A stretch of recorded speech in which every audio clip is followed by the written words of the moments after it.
सहकारी मित्र उमाडे सर, त्यानंतर दुसरे पुष्प कुंपण आहेत वडले सर, पीजीआयच्या संदर्भात ते मार्गदर्शन करणार आहेत. आणि आमचे ज्येष्ठ केंद्रीय मुख्याध्यापक सन्माननीय अन्सारी सर, शाळाबाह्य मुलांचे सर्वेक्षण व नियोजन याबद्दल ते बोलणार आहेत. आणि चौथे पुष्प सौ सुवर्ण कदम मॅडम स्वाध्याय उपक्रम आणि पाचवे पुष्प श्री पापरकर सर नवोपक्रम चर्चा व विश्लेषण. अशा पद्धतीने आजचा हा कार्यक्रम या ठिकाणी आयोजित केलेला आहे. आणि 6वं पुष्प म्हणजे माझ्याकडे दिलेलं आहे केंद्रस्तर मासिक कार्यक्रम प्रगती तयारी. आणि कवाडे सर शाळा शेती या विषयावर बोलणार आहेत. अशा पद्धतीचा आज आपला दिवसभराचा हा कार्यक्रम आहे. तर मी जास्त वेळ न घेता आजच्या कार्यक्रमाच्या सुरुवातीचे पहिले पुष्प कुंपण्यासाठी सन्माननीय उमाटे सरांना यांना आमंत्रित करतो आणि त्यांनी शुभ करावाची विनंती करतो.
मी रमेश माटे याच प्रशालेत विज्ञान शिक्षण म्हणून कार्य करतो.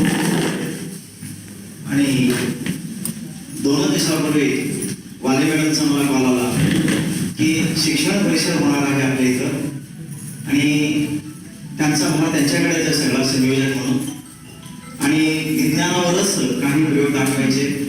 तर त्यांनी मला फक्त थोडं मदत कराल का अशी विचारणा केली. मग ठीक आहे म्हटलं.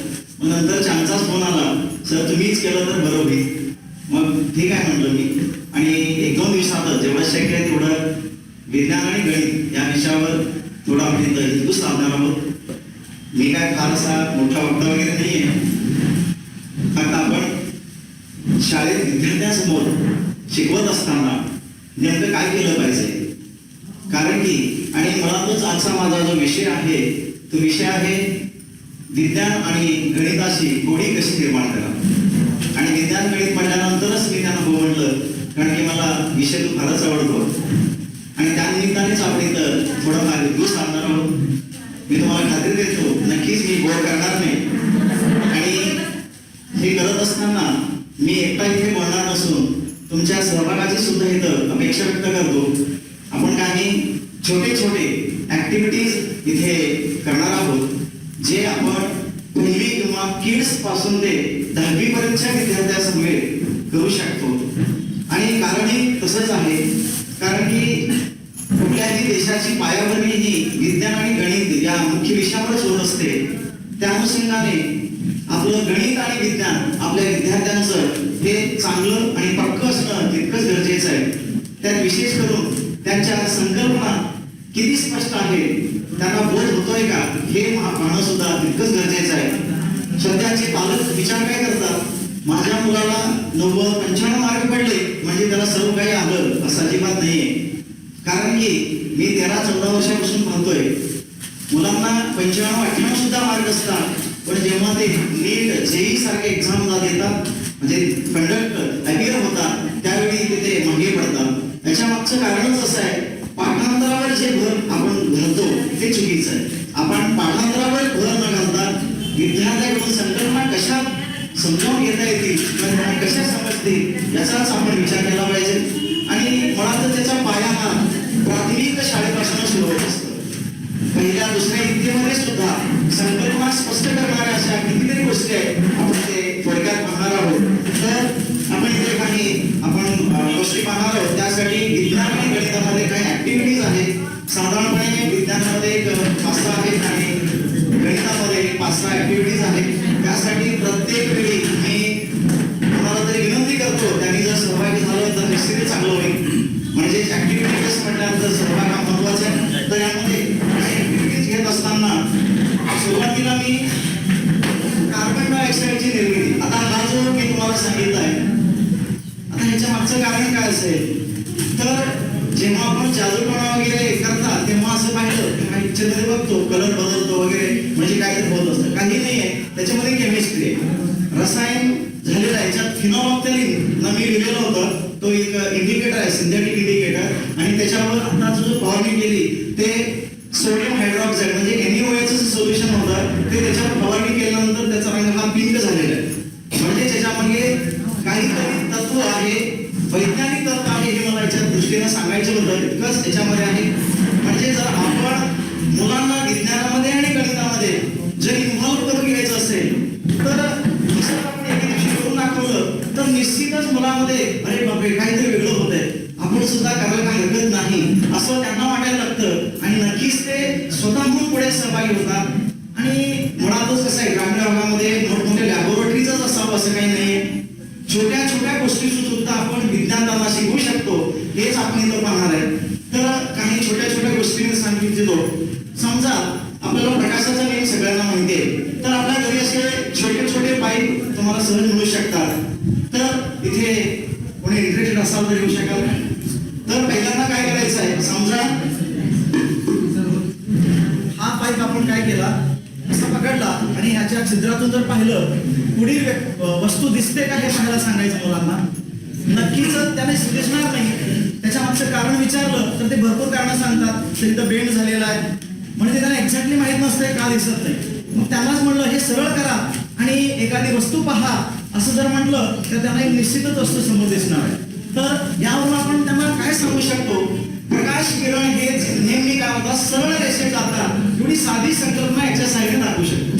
याच्यासाठी कुठल्याही प्रकारचं मी स्वतः घरातून आणत असतो. इथं शाळेत असेल किंवा नसेल, आपल्या शाळेत सगळंच अवेलेबल आहे, त्याबद्दल काय वादच नाही. पण मला जेव्हा दाखवायचं असतं तेव्हा मी सरळ असं आणतो आणि मुलांना दाखवतो किंवा मुलांना सांगतो आणायला. म्हणजेच हे छोट्या छोट्या कृतीतून सरळ रेषेत जातात हे आपण सहज सांगू शकतो. त्याच्यात फारसं अवघड नाहीये किंवा त्यांच्या संकल्पना अतिशय व्यवस्थितरित्या स्पष्ट होतात. आता अजून एक आपण पाहता येतं, हा ग्लास आहे इथं. आपण फार वेळा पहा, मुलांना दूध दिलं किंवा पाणी दिलं, एक चमचा टाकला, दुरून पाहिल्यानंतर लगेच आपण चेक करतो अरे तुटलं की काय. फार वेळा असं झालेलं असतं लहानपणी. पण प्रत्यक्षात हे असं तुटलेलं आहे का, भास होतो फक्त तुटल्यासारखा. तुम्हाला सुद्धा तुम्ही दाखवू शकतो. तुम्ही इथं पाहिल्यानंतर बघा वरच्या सरफेसला तुम्हाला काय जाणवतं, तर इथे असं तुटल्यासारखा भास होतो. पण जेव्हा आपण काढून बघतो तेव्हा तो तुटलेला नाहीये. याच्यावर काय आपल्याला समजावून सांगता येतं, जेव्हा प्रकाश सूर्यप्रकाश हे एका माध्यमातून दुसऱ्या माध्यमात प्रवेश करतात तेव्हा तिरकत जातात. आता तिरकत जात असताना ते दोन प्रकारे जातात. आता त्याच्यात घन माध्यम आणि अजून एक हलका माध्यम असं दोन आहे. हवा ही काय असते, हलका माध्यम आहे, आणि पाणी काय आहे तर घन माध्यम आहे.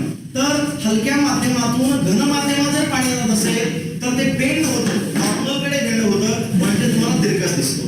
असे कितीतरी गोष्टी आपल्या दैनंदिन जीवनामध्ये व्यवहारामध्ये आपण पाहू शकतो. तर या गोष्टी हे ऍक्च्युली 9वी 10वीला आहे. आता 9वी 10वीच्या संकल्पना आपण साध्या गोष्टीने आपण स्पष्ट करू शकतो.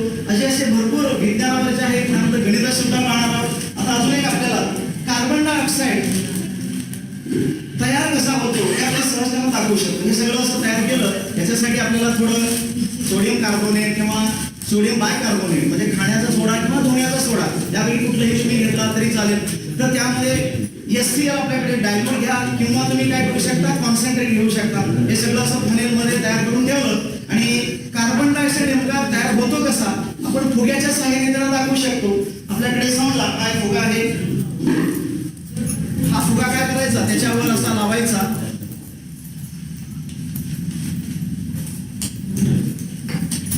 आता हा इन्फ्लेटेड आहे म्हणजेच तो फुगीर नाही आहे. जेव्हा आपण याच्यात काय करूया, पहिल्यांदा त्यांना सांगायचं नाही मुलांना काय करतोय आपण, मग त्यांना आश्चर्य वाटणार आहे. आपण इथं याच्या फनेलच्या सहाय्याने काय करणार आहे, आपल्याकडं हायड्रोक्लोरिक ऍसिड आहे.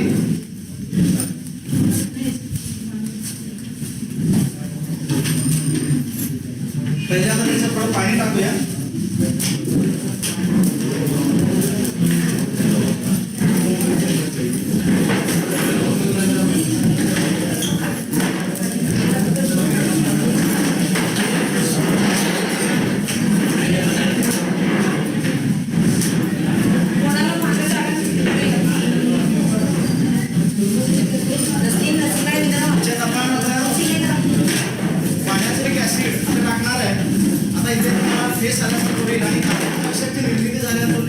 अशा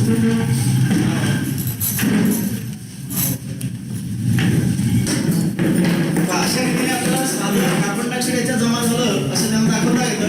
आणि इथे मनोरंजन सुद्धा काय होणार आहे, तर असे फुगे वगैरे दाखवलं तर मुलांना चांगलं वाटतं, त्यांना बघायला सुद्धा आवडतं. आणि अजून आपण थोडं ऍड केलं तर अजून सुद्धा तयार होऊ शकतो.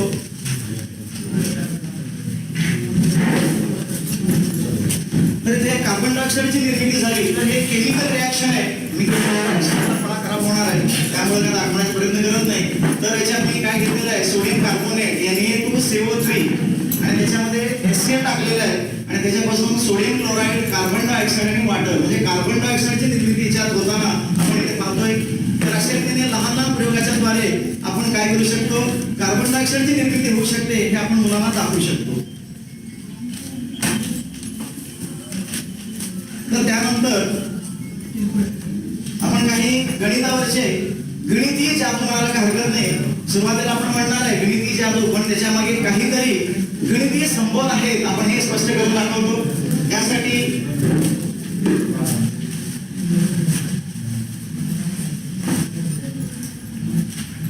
तुम्हाला समांतर रेषा आपल्याला फार वेळा मुलांना दाखवायचं असतं. समांतर रेषा दाखवताना कसं दाखवता येतं काडीपेटीचा. आणि मला कौतुक आहे, हे सगळ्या वस्तू मुलांनी तयार करून दिलेल्या आहेत. विशेष म्हणजे फक्त त्यांना 2 दिवसात सांगितलं, मग ते 2 दिवसात स्वतः मुलांनी 5वी 10वीच्या मुलांनी करून दाखवलेलं आहे. तर हे जे पॅरलल लाईन्स कसं दाखवता येतं, आता एक 2 रेषा आहेत, त्या दोन्ही रेषा कलर वेगवेगळा आहे म्हणजे जे काय आहे तर एकमेकांना पॅरलल आहेत हे आपण त्यांना असं स्पष्ट करू शकतो. म्हणजे शेवटपर्यंत हे दोन्ही रेषा एकमेकांना समान अंतरावर आहेत, कुठेही छेदत नाही. पण तेच जर तुम्हाला इंटरसेक्टिंग लाईन म्हणजे छेदणाऱ्या रेषा जर दाखवायचं असेल, 5वी 6वीला संबोधन जर तुम्हाला स्पष्ट करायचं असेल तर तुम्ही इथं पाहू शकता. इकडून मी आणतो, इथं पहा, इथं 2 रेषा, वर कुठला रंग आहे खालचा कुठला रंग पाहू शकतो. इथं पुढे आल्यानंतर मात्र काय झालेलं आहे, हा रंग वर गेलेला आहे आणि वरचा रंग खालेला आहे. म्हणजे त्यांच्यात नेमकं काय झालेलं आहे, इंटरसेक्टिंग झालेलं आहे म्हणजे ते छेदलेले आहेत हे आपण दाखवू शकतो. आणि आपण काडीपेटी जर उघडून दाखवलं तर त्याच्यामध्ये सुद्धा तुम्हाला इंटरसेक्टिंग झालेलं आहे हे त्यांना स्पष्टपणे दिसतं. म्हणजे आतमध्ये इथं इंटरसेक्टिंग झालेलं म्हणजे छेदलेलं आहे. एवढ्या साध्या गोष्टी आहेत, कारण की जेव्हा 9वी 10वीला येतात तेव्हा सुद्धा त्या मुलांच्या संकल्पना स्पष्ट नाही. म्हणूनच तुम्ही जर 1ली ते 5वी 7वी पर्यंत जर संकल्पना स्पष्ट झाल्या तर त्यांना पुढे कुठेच अडचण येणार नाही. आणि हे वरचं सुद्धा आपण त्यांना काढून दाखवू शकतो. आणि हे मुळातच आपण करतोय त्याच्यापेक्षा त्यांच्याकडून करून घेतलं तर निश्चितच त्यांना फायदा होणार आहे. तर हे गणितावरचे काही संबंध आहेत. त्यानंतर आपल्याला हे सर्कलचं क्षेत्रफळ सुद्धा काढता येतं. क्षेत्रफळाचं सर्कल म्हणजे हे जे आहेत हे पाकळ्या जे आहेत तिथं लावायचे सगळे. आणि हे जे असणार आहे याचं तुम्हाला माहिती आहे कशाचं, चौकोनाचे क्षेत्रफळ पाया गुणले उंची असते. मग हा पाया तयार होतो आणि इकडे उंची तयार होते.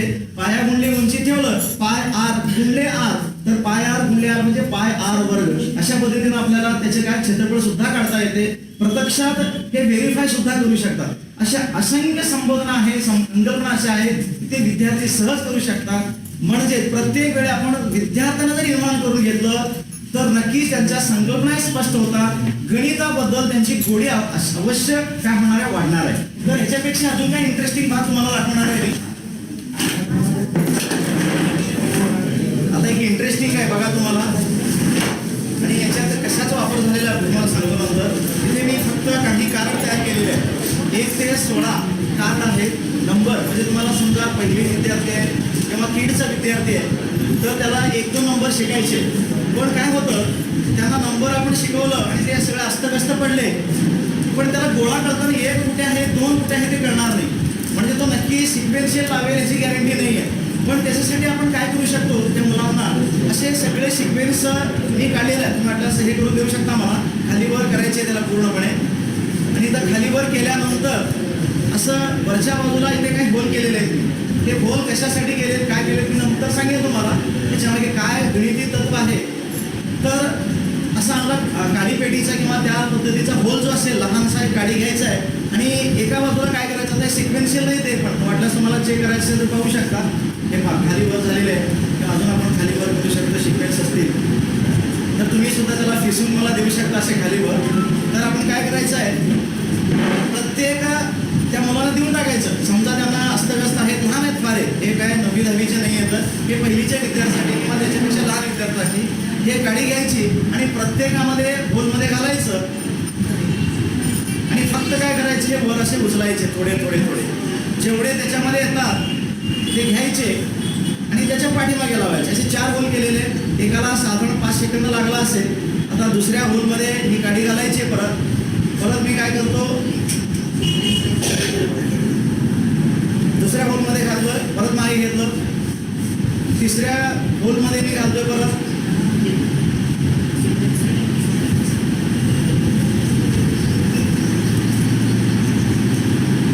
तर गडबड काय होण्याची शक्यता आहे, पण बघूया काय होतं, होईल सक्सेस. आणि शेवटचा होल आहे आता आलेला आहे. आता हे सगळे मी केले. आता हेच घ्या, 1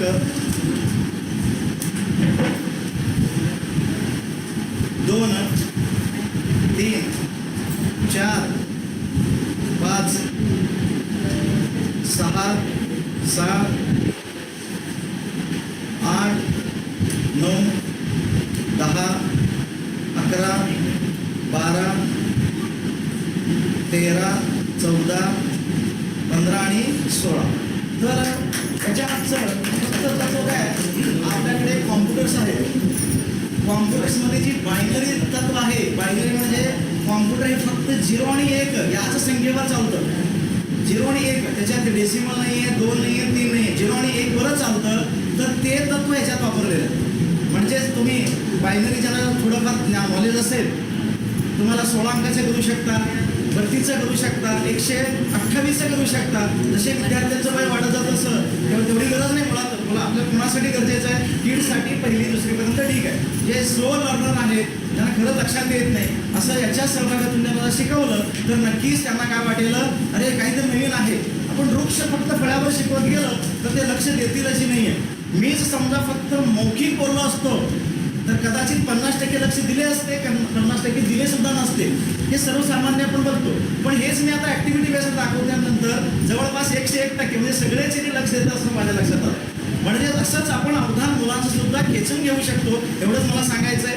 त्यानंतर इथे असे काही नंबर्स, मी फक्त 1 ते 10 पर्यंत गेलेलं आहे. मोठे सर ते सांगत कसं केलं होतं त्याच्यामध्ये बायनरी नंबरचं तसं कसं आहे, माझ्या फळा थोडा हे काय, तर बायनरी नंबर हे मी बोलतो, बायनरी नंबरचे जे तत्व आहे 2च्या पॉवरमध्ये असतं.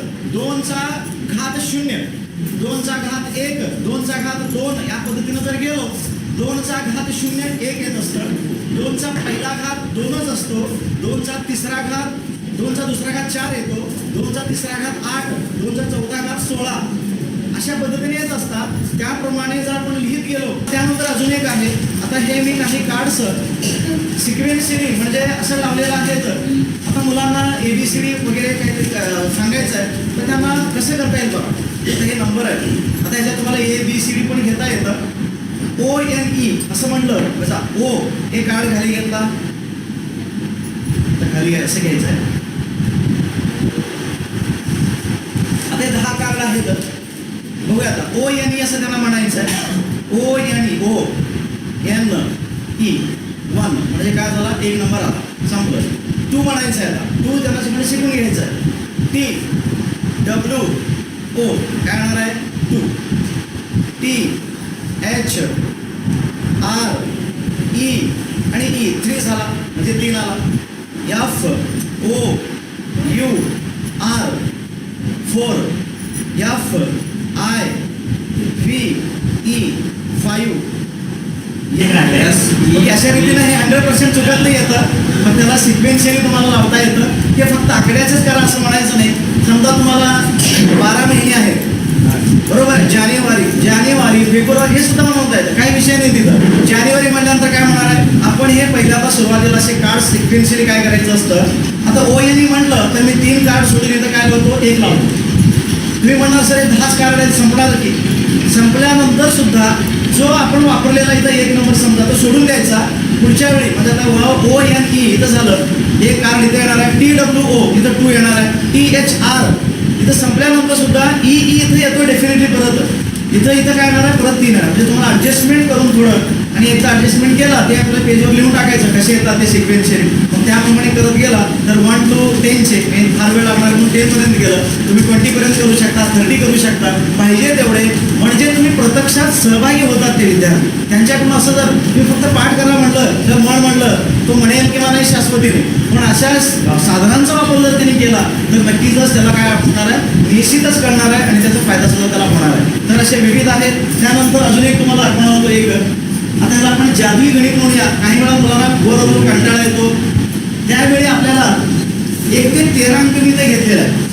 आता इथं तुम्हाला तर प्रत्यक्षात पार्टिसिपेट घेऊया. आता नंतर तुम्हाला नियम सांगतो काय आहे. 1 ते 13 पैकी एका मुलाला सांगायचं की ह्याच्यातला 1 अंक कुठला तरी तू मनात पकडायचा त्याने, आणि फक्त मी काय करणार, अशी टिचकी आहे याच्यावर फक्त तुम्ही काय करणार, असं टिचक्या मारणार. 1 टिचकी मारली त्याने काय करायचं, समजा त्याने 5 हा अंक पकडलाय, मग तो काय करेल, मनातल्या मनात एव्हरीथिंग सगळं मनात असणार आहे. 6 म्हणेल, 7 म्हणेल, 8 असं कुठंपर्यंत म्हणायचं आहे, 21 पर्यंत म्हणायचं. त्याच मनातल्या मनात 21 नंबर आला त्यांनी म्हणणार आहे स्टॉप, म्हणणार थांबा. ज्यावेळी तो थांबा म्हणेल, माझं जे बोट आहे ते बोट आणि त्याने जो नंबर मनात पकडलेला आहे ते डेफिनेटली सेम असणार आहे. म्हणजे मला त्याच्याबद्दल काहीच माहित नाही तो काय करतोय, फक्त त्याचं मला काय ऐकू येतं, स्टॉप, एवढाच. त्याच्यापेक्षा काही मला माहित नाही, पण तरी सुद्धा बरोबर येतं. सुरुवातीला मुलांना म्हणायचं आणि जादू काहीतरी आहे. प्रत्यक्षात जादू बिदू काही नाही आहे, एक साधी गणिती संकल्पना आहे आणि एवढं सोपं आहे. फक्त एकदा सांगितलं कुणीही येऊन करू शकतं, आणि कदाचित कोणाला माहीत असेल तर ते करू शकतील, पण ज्यांना माहीत नाही त्यांना अजिबात येणार नाही. त्यांना काय वाटेल, बापरे काहीतरी वेगळंच आहे. पण लहान मुलांना तर याच्यापेक्षा भारी वाटेल. आपण करून बघूया एकदा. तर त्यासाठी इथे कोण म्हणाल असं दोघांमध्ये तुम्ही हे करून एक नंबर पकडा म्हणा. तर तुम्ही ओके, फक्त काय करायचं नियम माहीत आहे, तुम्ही 10 पकडला, टिचकी मारलं, 11 म्हणायचं, 12 मनातल्या मनात हे सगळं. 1 पकडला असेल तर 2 पासून सुरू करायचे, 13 पर्यंत पकडायचं. मॅक्झिमम 13 तुम्हाला लिमिटेशन आहे, 13 अंक आहे तिथं, म्हणजे 25 असे घेऊ शकतो आपण. तर 13 पर्यंत तुम्ही पकडू शकता. तुम्ही कुठलाही अंक मनात पकडा, पुढचा नंबर सांगायचं नाही मला काहीच, मनातल्या मनात काउंट करायचं अप टू 21, 21 पर्यंत. दरवेळेला 21 नंबरला आलो म्हणजे तुम्ही म्हणणार आता 13 पकडला समजा, टिचकी मारले, मनात 14 म्हणणार, 15 म्हणणार, 16, 17, 21 आलं, स्टॉप म्हणायचं. त्या इकडे घेऊया आपण, तिकडे घेऊया, म्हणजे व्हेरीफाय होईल. त्यांना विश्वास असणार आपल्याला.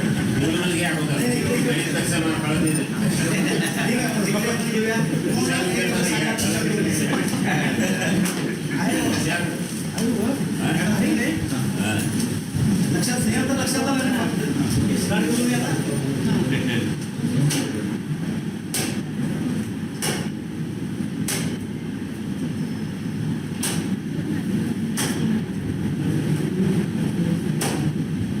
म्हणायचं फक्त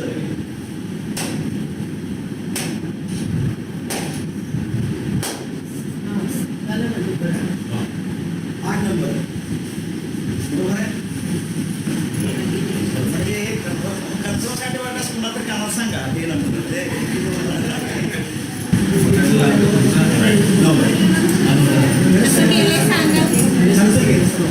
याच्यात काय आहे, फक्त हे सिरियली आहे तेवढं आपल्याला माहित आहे. ते 7 नंबर आहे पहा, 7 फक्त 7 कुठे आहे तेवढं लक्षात ठेवलं तरी काय हरकत नाही. 7 पासून रिव्हर्स जायचं, डिक्रीजिंग ऑर्डर. डिक्रीजिंग म्हणजे काय, 7, 6, 5, 4 जसं आहे तसं सिक्वेन्शियली तुम्ही टिचक्या मारायचे. हाच फक्त नियम आहे. एवढं केला तर तुमचं उत्तर येतं. पण तुमचं ऑब्झर्वेशनमध्ये असं आढळलं की मी कुठेही मारतोय, एकदम कुठे 2 वेळा मारतोय. मग तसं नाही केलं, मी अजून एक 5 वेळा 7 पासून सुरू केलं, रिव्हर्स गेलो, तुला कळणारच आहे. त्यामुळं एक्सपर्ट व्हायचं कसं, तर त्याच्यामध्ये 7 लक्षात ठेवायचं, पण सुरुवात लगेच 7 पासून करायचं. आपण अंदाजे 2-3 पुढे मारायचं. मी जेवढे मारतो मी मोजतोय फक्त मला काय. आता इथे एक गणिताचा विज्ञानाचा एक शोक आहे, सर्वे अक्षतेचा नियम असा आहे.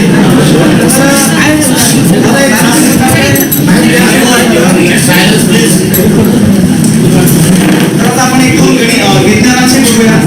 तर इथं नवीमध्ये वगैरे सर्वे अक्षतेचा नियम आहे, तर तिथं गोड्याचा आपण वापर करू शकतो. म्हणजे बिफोर कोलिजन आणि आफ्टर कोलिजन, म्हणजे बिफोर धडक अगोदर दिल्यानंतर त्याचा संवेग कुठल्याही वस्तूचा तो धडक दिल्यानंतर सुद्धा तेवढाच असतो. ते आपण आता पटवून कसं देऊ शकतो? त्यासाठी आपल्याला असे गोट्या आणि याचा वापर करता येतो. तर त्यासाठी काय करता येईल? आता काही गोट्या घ्यायच्या, आता इथे 4 गोट्या आहेत आणि एक गोटी मी घेतली. त्याला संवेग अक्षयता म्हणजे संवेग हा अगोदर आणि नंतर धडक दिल्यानंतर तेवढाच असतो. ते जर मला पटवून द्यायचं असेल तर एक गोटी ठेवणार मी, त्याला मी संवेग म्हणजे आता त्याला काय करणार आहे? सोडणार आहे. फक्त एक गोटी टच झालं तर एकच गोटी पुढे जाते. बघा तुम्ही हे पहा, एक गोटी बाहेर पडली. तर त्याच्याऐवजी समजा तुम्ही 2 गोटी घेतला म्हणजे ज्याचा संयोग एवढा आहे तेवढा. सुरुवातीला 2 गोट्या घेतल्या, त्याने टिचकी मारली, फक्त 2च गोट्या काय होतात तर पुढे बाहेर पडतात. तुम्ही 4 घेतला तर 4, म्हणजे त्याला बिफोर कोलिजन आणि आफ्टर कोलिजन म्हणजे धडक दिल्यानंतर संवेग म्हणजे काय? आता 2 तुम्ही चेंडू घेता, समजा एक रबरी चेंडू आहे आणि दुसरा प्लॅस्टिकचा चेंडू आहे. कुणाचा संवेग जास्त आहे? तुम्ही कॅच पकडायचा प्रयत्न करा. संवेग कुणाचा जास्त आहे तर रबरी चेंडूचा लागण्याची शक्यता जास्त आहे. म्हणजे संवेग जो आहे तो बिफोर आणि आफ्टर तेवढाच असतो. हे मुलांना आपण काय करू शकतो? याच्या साह्याने नवीच्या सिलेबसमधला आहे आपण समजावून सांगू शकतो. असे छोटे छोटे प्रयोग भरपूर आहेत आपल्याकडे.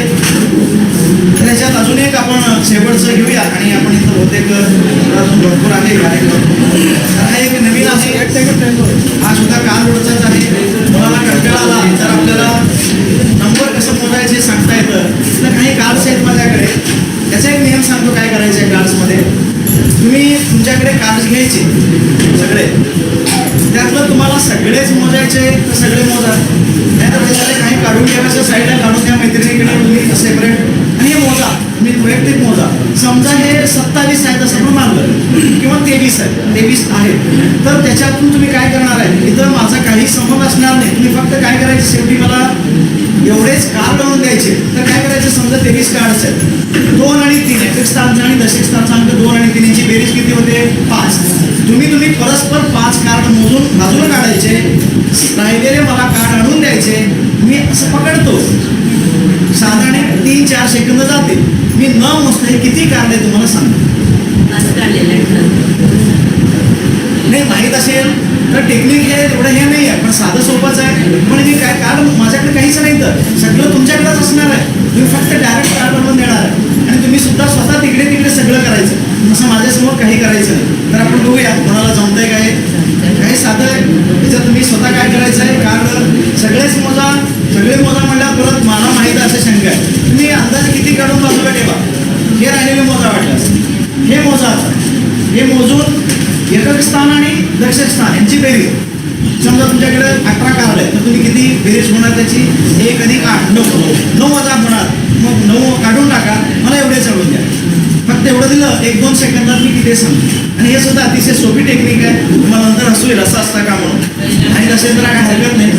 कोण करणार असेल तर हे तुमच्याशिवाय शक्यच नाही मला एकट्याला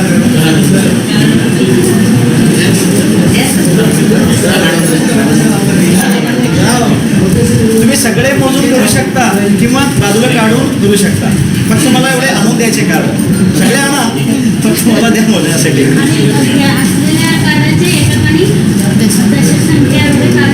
हा त्याच्यातून काढायचे मोजल्यानंतर आणि राहिलेले कार्ड आणून द्यायचे आणि सोबत ते पण घेऊन या. तर बघूया मॅडम काय करत आहे. त्यानंतर एक इलेक्ट्रोस्टॅटिक म्हणून एक सूत्र आहे आपल्याकडे. विद्युत स्थितिक बल म्हणून एक असतं, 7वीलाच आहे पा. तर तुम्ही कंगवा वगैरे पण नेहमी वापरतो, घरात मिळतात. तर तुम्ही असं कंगवा किंवा पट्टीचा वापर केला तर त्याच्या साह्याने आपण काय करू शकतो? कागदाचे तुकडे त्याला सहज चिकटतात. तरी आपण फार वेळ केला असेल बाहेर सुरू जातात होते. हे बाईक चिकटलेलं सध्या म्हणजे अशा पद्धतीने कागदाच्या तुकड्यामध्ये त्याला चिकटून टाकतात. त्याच्यासोबत तर विद्युत स्थितिक बल आहे हा.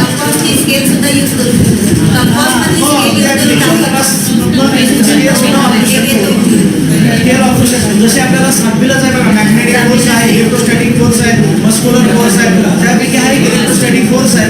हे सुद्धा आपण करू शकतो. म्हणजे प्रत्येक वेळी जर आपण विज्ञाना विशेष मुळात बुद्धीने करायचं असतो.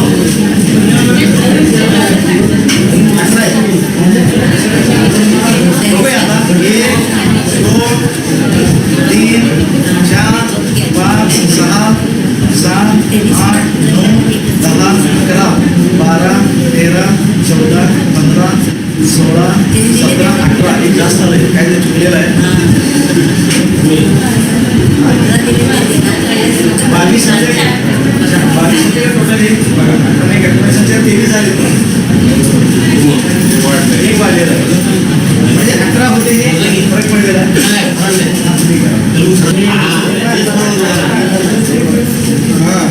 हे 18चं आहे काही नाही त्याचं एवढं साधं सोपं आहे ना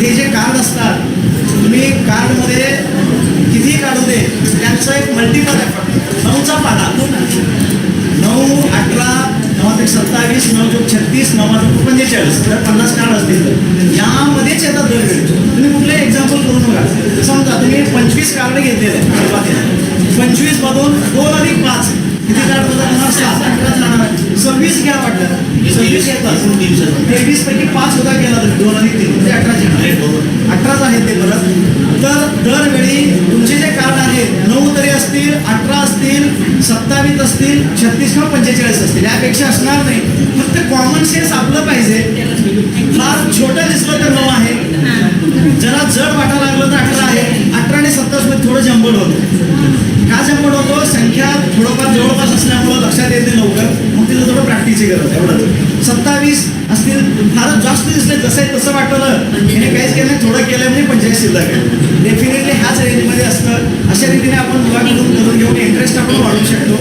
आणि आता याच्यानंतर शेवटचं आपण बघतोय तर एक आपण गोटी घेतलेली आहे तर कुणीतरी यायचं आहे फक्त काय करायचं त्यांनी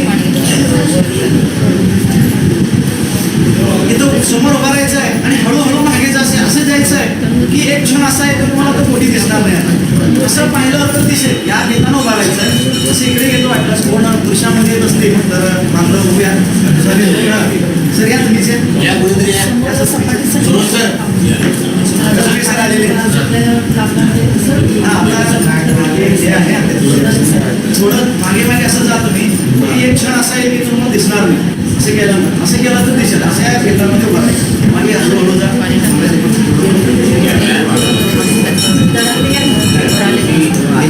असं दिसत नाही असं करून बघा दिसतंय का फक्त त्याला दिसतंय का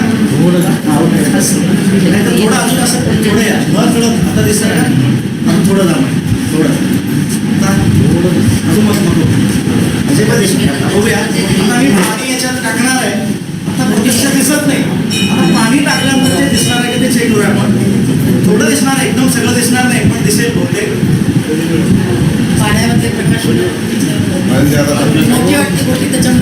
थोडं तर दिसतं ना तुम्ही काहीच नव्हतं दिसतं एवढं दिसणार सगळं संपूर्ण दिसणार नाही म्हणजेच बघा इथं काय मी सांगतो तुम्हाला वैज्ञानिक काय ह्याच्यामध्ये एका क्षणाला ज्या ठिकाणी आपण पाणी टाकलं त्यावेळी दिसत आहे आणि पाणी नसताना दिसत नव्हता मग पाणी टाकल्यानंतर थोडं दिसतोय म्हणजेच काय होता परत तिथं तेच आलं प्रकाश किरण एका माध्यमातून दुसऱ्या माध्यमात जाताना काय होतात वक्र होतात किंवा तिरकत जातात सुरुवातीला काय होत होतं एकच माध्यम होतं सुरुवातीला कोटी सुद्धा हवेतच होती आपण सुद्धा हवेतच आहे माध्यम एकच असल्यामुळं सरळ रेषा जमून त्याला कोणाला धडकत होते त्या बाऊलला पण जेव्हा पाणी टाकलं पाण्यापासूनचे रेज आपल्या डोळ्यापर्यंत आले त्यातून ते काय झाले त्याच्यातून बेंड होऊन बाहेर पडले बेंड होऊन बाहेर पडल्यामुळं आपल्याला ते दिसायला आणि ह्याचाच परिणाम म्हणजे आपलं जे दिवस आहे पहा 24 तासाचा दिवस हा 2 मिनिटे अगोदर आणि 2 मिनिटे नंतर असा असतो म्हणजे 24 तास 4 मिनिटे म्हणजे अजून सूर्य उगवलेला नसतो तरी सुद्धा आपल्याला तो सूर्यप्रकाश दिसतोय म्हणजे तिथून रेज बेंड होऊन आपल्या डोळ्यापर्यंत आलेले असतात प्रत्यक्षात अजून सूर्योदय झालेला नसताना 2 मिनिटे अगोदर आणि नंतर सुद्धा सूर्यास्त झालेला आहे तरी सुद्धा सूर्य दिसतो 2 मिनिटानंतर म्हणजे असे 2 आणि हे 2 4 मिनिटाचा दिवस आपला प्रत्यक्षात कसा वाढत असतो तर त्याच्या मागचं कारण काय आहे तर रिफ्रॅक्शन ऑफ लाईट आहे प्रकाशाचे काय असणार आहे परावर्तन तर अशा रीतीने इथे भरपूर प्रयोग आपण पाहिला आणि खरंच सगळ्यांनी उत्स्फूर्तपणे सहभागी झाला याबद्दल मला पाहिजे तेवढं कौतुक करायला हरकत नाही आणि सगळ्यांनी तर सपोर्ट केला आणि तुम्ही सुद्धा असे प्रयोग करू शकता आपण युट्यूबवर बघावं त्यांनी केलेलंच करावं असं काही नाही आहे आपल्याला जे वाटतं उपलब्ध साधनांचा वापर करून आपण करू शकतो. कारण की विज्ञान शिकत असताना मोठमोठे लॅबोरेटरीज कुठेही अवेलेबल नाहीत ग्रामीण भागामध्ये किंवा प्राथमिक शाळेमध्ये. जेव्हा आपण असे छोट्या गोष्टीतून विज्ञान जर समजावून सांगितलं तर नक्कीच त्याला फायदा होतो. याचाच एक परिणाम म्हणून माझ्या शाळेतील विद्यार्थी नेहमी असे करतात आणि सलग 5 वर्ष आमच्या शाळेतील विद्यार्थ्यांनी राज्यस्तरीय निवड झालेली. 5 वर्ष फक्त विज्ञानातच नाही आहेत. आणि तडकरकरांचा मॅडमचा मुलगा 2013 साली नॅशनल लेवलला सुद्धा जाऊन आलेला आहे. दिल्लीला आम्ही गेलो होतो. तर त्या मुलामध्ये असलेले त्या वैज्ञानिक दृष्टिकोनामुळे शक्य झालेले आहे. आणि हे सगळे जे बनवलेले आहेत ते सगळे बनवलेले प्रतिकृती मुलांनीच केलेले आहेत. मी फक्त त्यांना सांगितलं होतं. आणि हे जे ऑपरेटर्स आहेत त्यातले काही ऑपरेटर्स एका विद्यार्थीचे ती जिल्हा स्तरावर सुद्धा निवड झाली होती. मग तिथून ते पुढे गेलं नाही, मग जिल्हा स्तरापर्यंत गेलं होतं. अशा रीतीने मुलांमध्ये आपण वैज्ञानिक दृष्टिकोन निर्माण करू शकतो असं या निमित्ताने मला सांगायचं होतं. मला समाधान सरांनी आणि या शिक्षण परिषदेच्या निमित्ताने एकदा बोलण्याची संधी दिली, त्यामुळे त्यांचंही आभार मानतो आणि थांबतो. धन्यवाद.